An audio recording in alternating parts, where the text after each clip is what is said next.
E aí galera do YouTube, bem-vindos a mais um vídeo. Dessa vez nós estamos aqui para falar um pouco sobre um assunto polêmico que se instaurou aí na internet. Não deveria ter se instaurado, não deveria ser um assunto polêmico, já deveria ter encerrado esse assunto há muito tempo.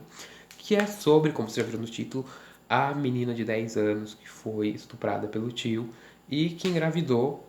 E agora tá uma treta entre um povo religioso que fala que aquilo é uma vida e que deve ser preservada e as pessoas sensatas, as pessoas que sabem o que está acontecendo de verdade, né?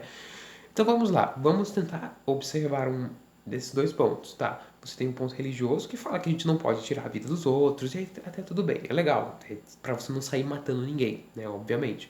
Mas não é a religião que não vai fazer te matar. Se você tiver uma boa educação, for uma pessoa de bem, for uma pessoa de bem, uma pessoa legal, uma pessoa que cumpre com as suas obrigações, que respeita o próximo, as chances de você cometer um homicídio são baixas. Não são zero, mas são baixas, porque as pessoas matam sem querer. Eu já ouvi histórias de pessoas que pegaram um cano, tacaram na cabeça de alguém e mataram, né? No momento de estresse. É uma loucura, mas existe, é real. Então imagina se a gente ainda tivesse acesso a armas na nossa casa. Imagina só se, no momento de estresse, alguém pudesse pegar uma arma e só apertar um botão. Matou a pessoa rapidinho, né? A arma a gente sabe que mata a pessoa rapidinho. Então no momento onde você desconecta, onde os seus vizinhos desconectam, esse momento de estresse, esse momento onde você se desliga da realidade, você aperta um botão e mata alguém rapidinho, né? Ah, talvez seja um pouco uma crítica que eu devia, talvez não válida para os momentos agora, mas enfim, vocês entenderam o que eu quis dizer. Você tem a religião que protege a vida a todo custo, praticamente, e você tem as pessoas, o lado científico da coisa, o lado que diz que até só depois de 7 meses que aquilo vai ser uma vida. Até lá, aquilo é uma pequena bolinha de carne dentro dela, né? Que é o lado científico, que é o lado sensato. Tá, vamos entender agora um pouco sobre estupro. Ah, Juan, isso não é o seu lugar de fala. Definitivamente isso não é meu lugar de fala. Realmente, isso não é meu lugar de fala, mas vamos lá. Eu vou tentar reproduzir coisas que eu escuto de pessoas que estão nesse lugar de fala para que esse conhecimento possa ser alastrado no mundo e não falar, não dar uma opinião, não dar um posicionamento particular meu. Vamos lá, começar. Um estupro? Quando alguém pega você. Hipoteticamente, você é uma mulher, tá andando na rua, você tem lá os seus 25 anos, que seja, tá andando na rua, alguém te empurra num carro preto, você é estuprado, e você engravida. Você não estava planejando aquilo, você não queria aquilo. Foi uma experiência traumática, foi uma experiência horrível, né? Na Alemanha, se eu não me engano, dentro dos 3 meses, até 3 meses, você pode escolher se você quer abortar o filho ou não.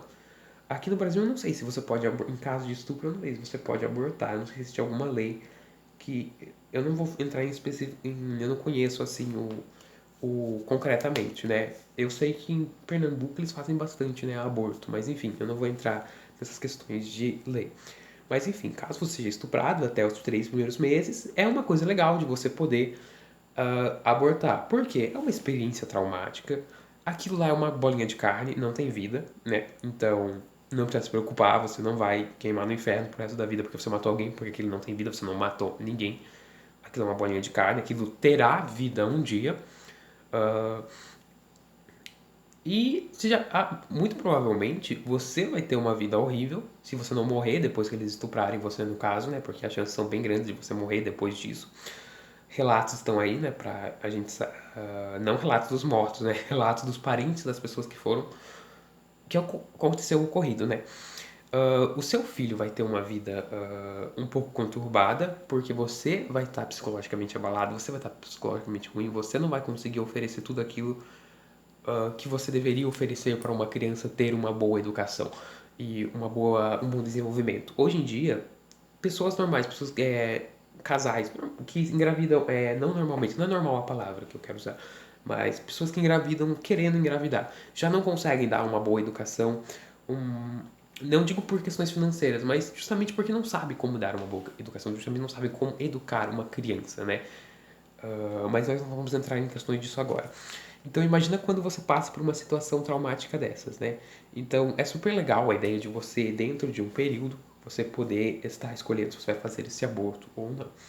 Agora vamos pensar nesse caso em específico. Uma criança de 10 anos que não tem um organismo, não tem um corpo adequado, não tem um corpo pronto para dar à luz, ou sequer para ficar com 9 meses com uma criança na barriga.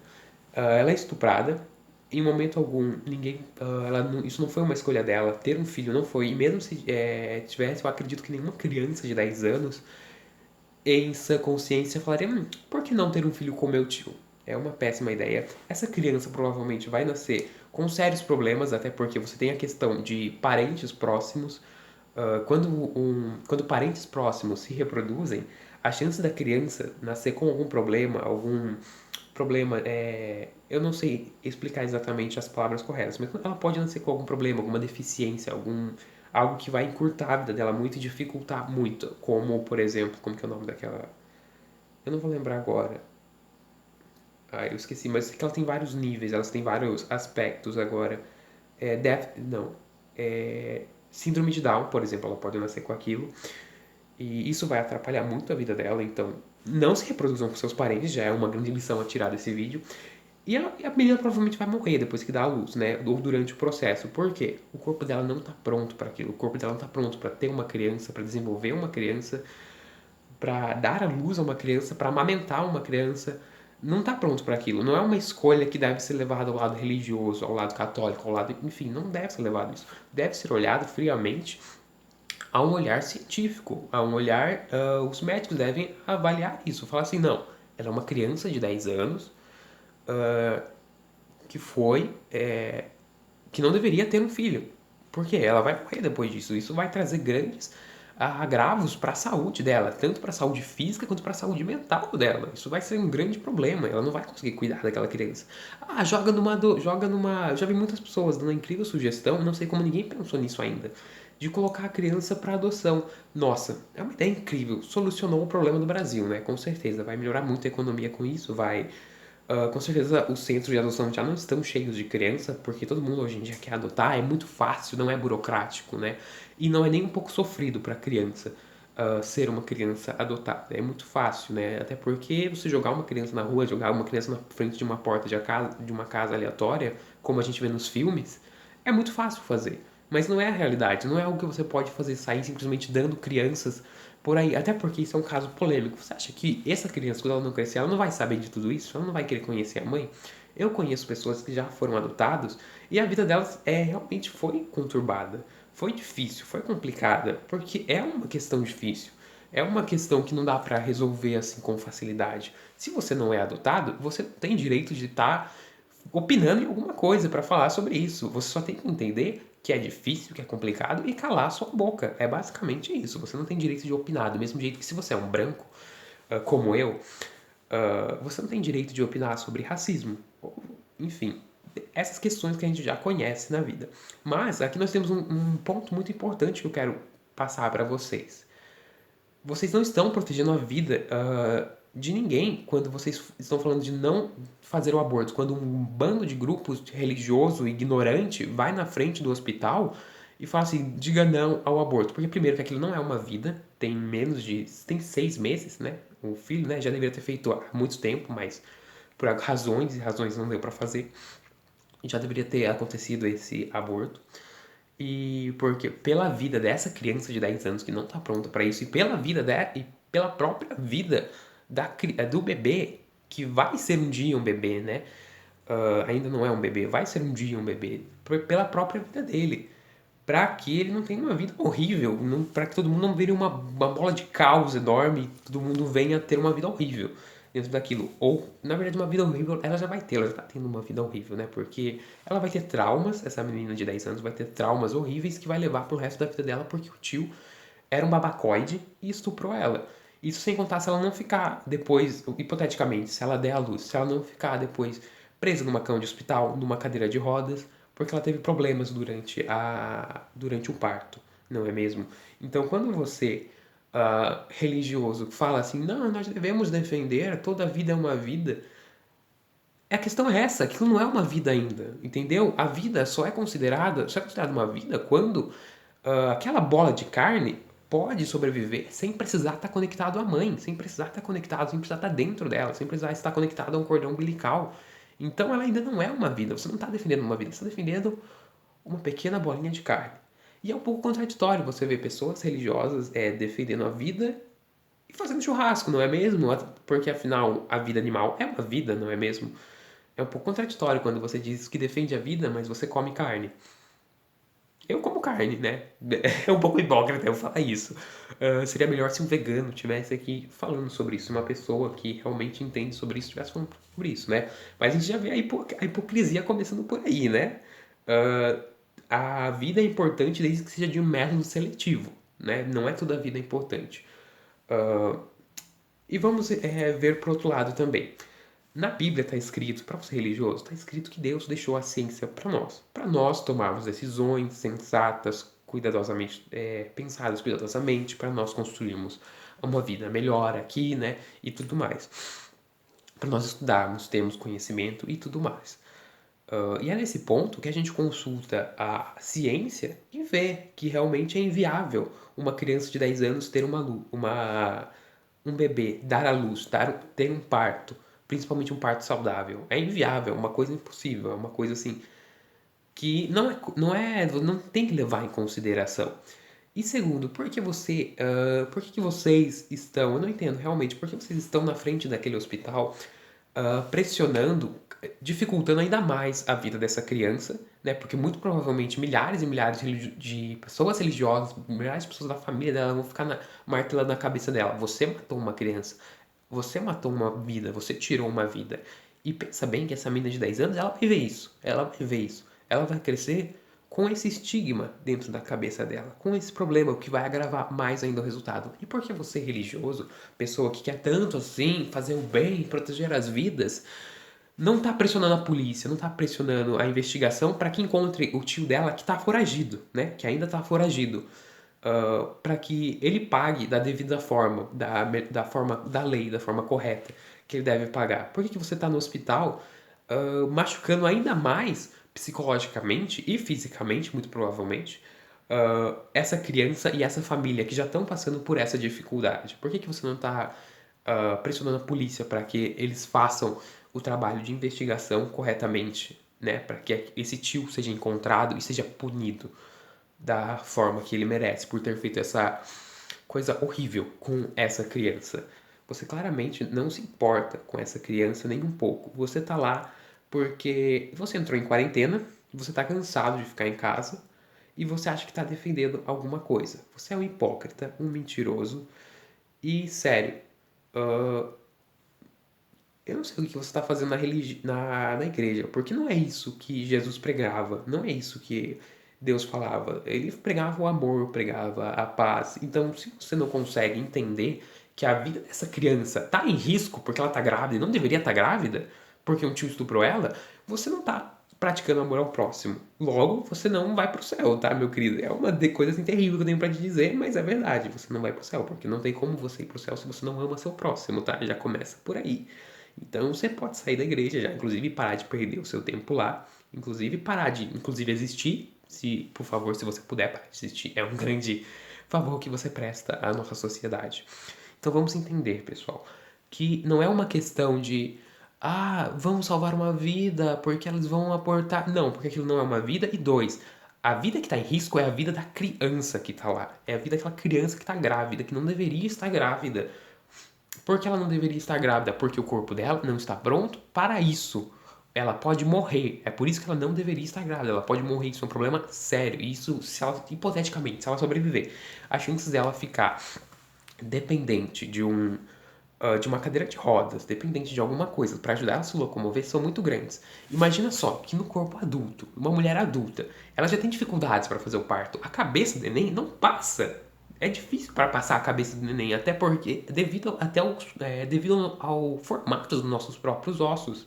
Ele não passa, faz uma, como se diz? Eu esqueci o nome daquela cirurgia que corta a barriga.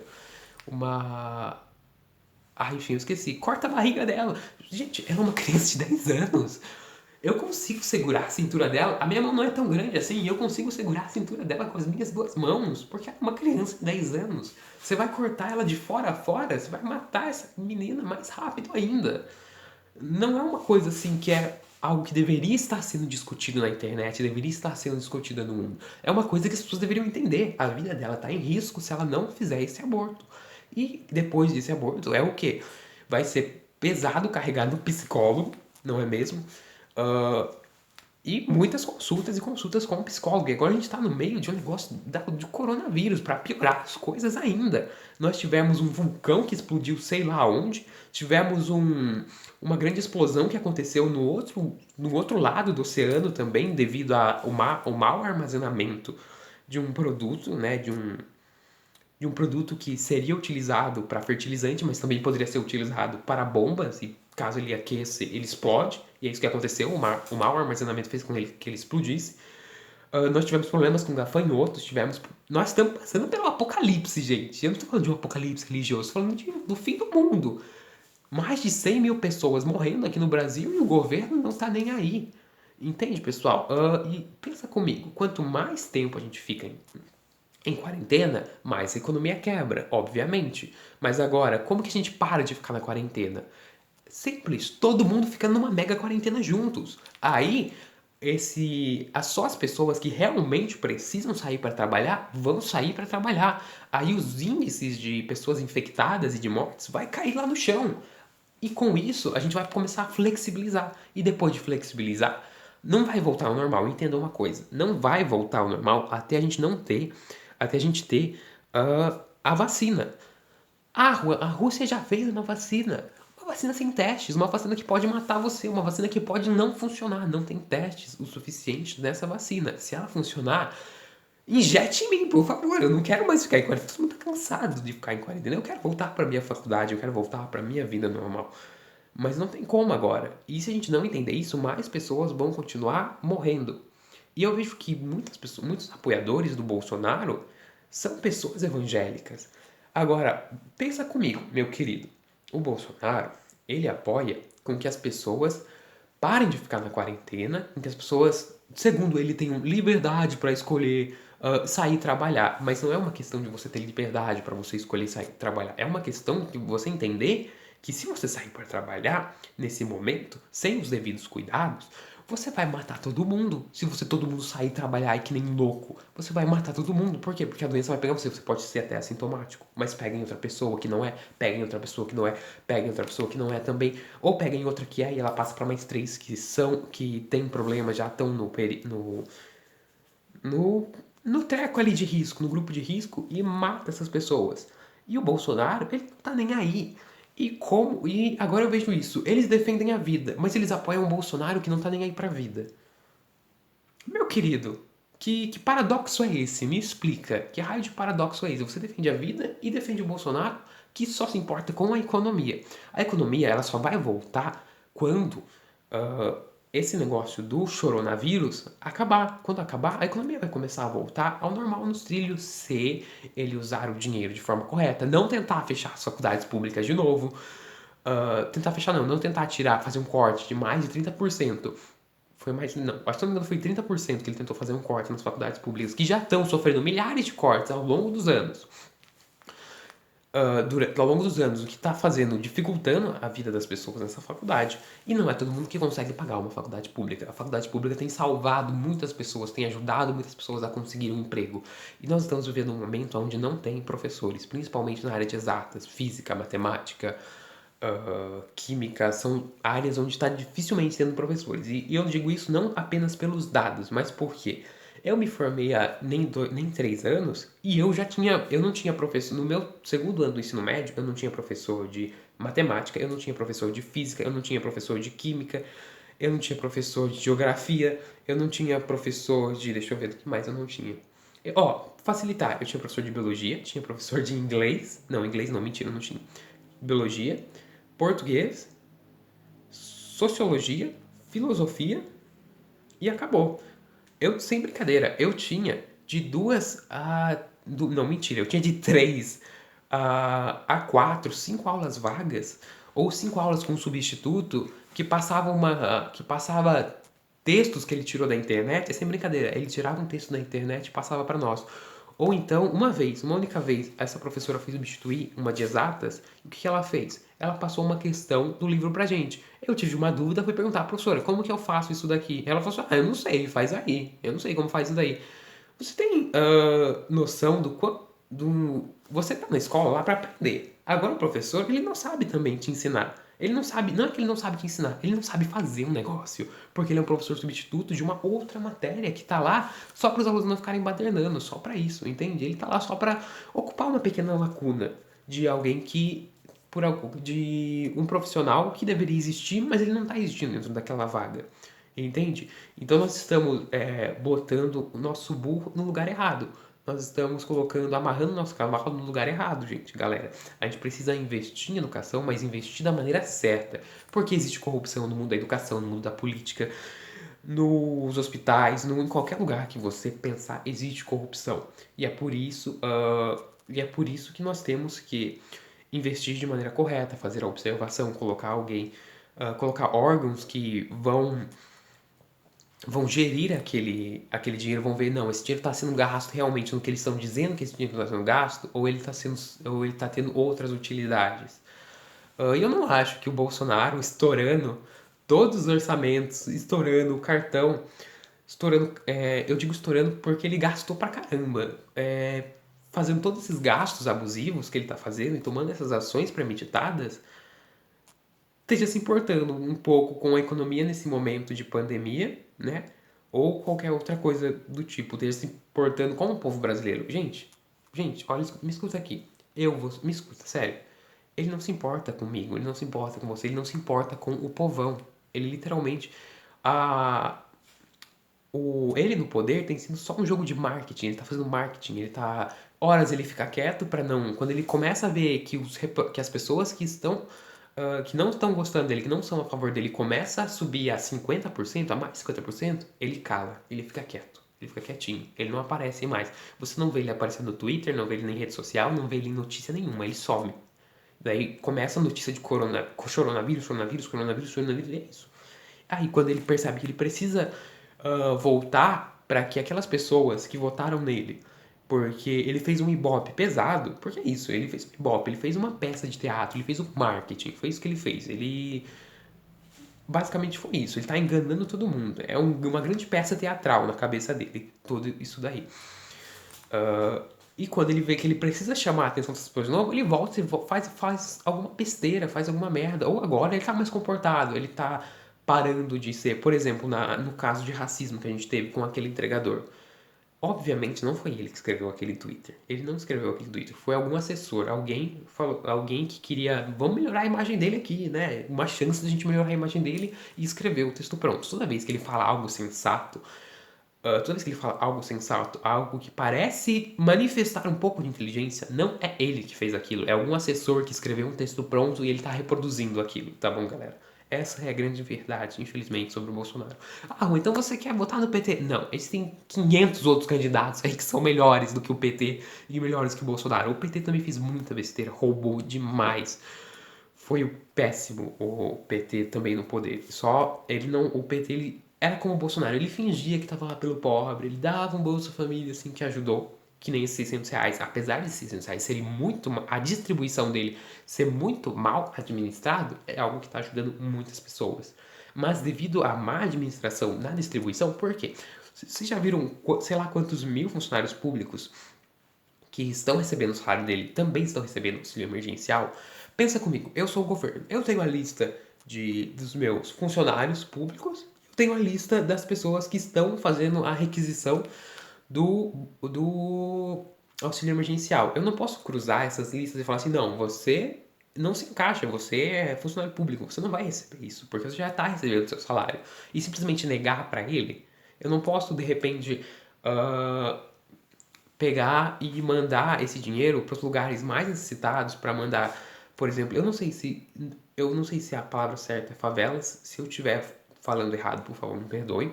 Não é da má intenção, mas mandar para as favelas, para os lugares onde realmente precisam, lugares onde as pessoas realmente estão passando por dificuldades. Ah, Juan, mas se você ficar pagando, as pessoas ficam muito vagabundas. Não, gente, as pessoas não vão ficar vagabundas, sabe por quê? Porque se você não pagar, elas vão morrer de fome, elas não vão ter água, não vão ter comida, não vão ter energia, não vão ter nada nisso daí. Elas não vão virar vagabundas, até porque esse dinheiro não vai ser um dinheiro que vai durar para sempre. Não, vai ser uma pequena ajuda que a gente vai estar dando para essas pessoas, para elas conseguirem sobreviver, para elas conseguirem ter um ar, para elas conseguirem respirar, porque elas realmente necessitam. Então, para ser o branco privilegiado de falar esse tipo de besteira, porque tem pessoas realmente passando por necessidade, tem pessoas morrendo de coronavírus e tem pessoas morrendo porque estão passando dificuldades, estão passando fome, estão passando diversas adversidades na vida. Então, para de ser um branco privilegiado e ficar enchendo o saco, tá, galera? Então eu acho que é isso basicamente o vídeo. Para dar uma conscientizada um pouco mais aqui, não teve muita argumentação no sentido de dados, né? Mas você liga o jornal aí, você vai ver milhares de dados aí. Ah, mas o SBT, ele é não sei o quê, mas... Meu filho, milhares de jornais no mundo inteiro estão dizendo a mesma coisa. Todo mundo está dizendo a mesma coisa. Não é o SBT que é corrupto, não é o SBT que está escondendo os dados. Pelo contrário, era Bolsonaro que estava querendo esconder os dados, os verdadeiros dados. Verdadeiros porque esses dados que a gente apresenta de números de mortos e números de infectados, ele tem uma margem de erro. Ele tem ali uma margem de erro, né? Obviamente, toda pesquisa tem uma margem de erro, não é perfeita. A gente só tem que ver essa margem de erro, quanto que é, calcular e fazer o possível para essa margem de erro ser o menor possível. Sempre vai ter uma margem de erro, tá, galera? Não é 100% perfeita as pesquisas, até porque não dá para fazer isso. As pessoas mentem, as pessoas se enganam, acontece e tem uma margem de erro ali, né? Eu até esqueci do que eu tava falando. Mas era o Bolsonaro que tava escondendo esses dados para que a gente não soubesse os verdadeiros números. E é engraçado que os apoiadores dele, independentemente se ele fala uma coisa e volta para trás, ou se ele fala uma coisa e faz outra, eles continuam apoiando ele. Justamente porque eles não apoiam uma ideia de acabar com a corrupção, eles não apoiam um Brasil melhor. Não, eles endeusaram o Bolsonaro. Para eles, o Bolsonaro é um deus. É isso aí, ele vai salvar a gente, ele é o Cristo Redentor 2.0 na cabeça dessas pessoas, entende? Eles acham que Bolsonaro vai levantar o Brasil das cinzas e todo mundo vai ser feliz. Mas não, isso não vai acontecer com o Bolsonaro, infelizmente. Queria muito que isso fosse verdade, que ele vai ajudar o Brasil e vai melhorar a vida para todo mundo, mas isso não vai acontecer. A única pessoa que pode melhorar a sua vida é você mesmo. É você mesmo. E escolher um político que não vá lascar a gente tanto assim. Ou seja, não escolher Bolsonaro de novo e não escolher PT. Dois partidos que a gente sabe assim, não vamos escolher, tá bom, galera? Então é isso basicamente que eu quero dizer nesse vídeo. Se você gostou ou não gostou, problema teu aqueles, né? Mas deixa aí seu comentário falando o que você gostou, o que você não gostou, o que você concorda, se você concorda. Deixa seu like aí pra ajudar a gente e se inscreve no canal e ativa o sininho. É isso aí, valeu, falou e fui.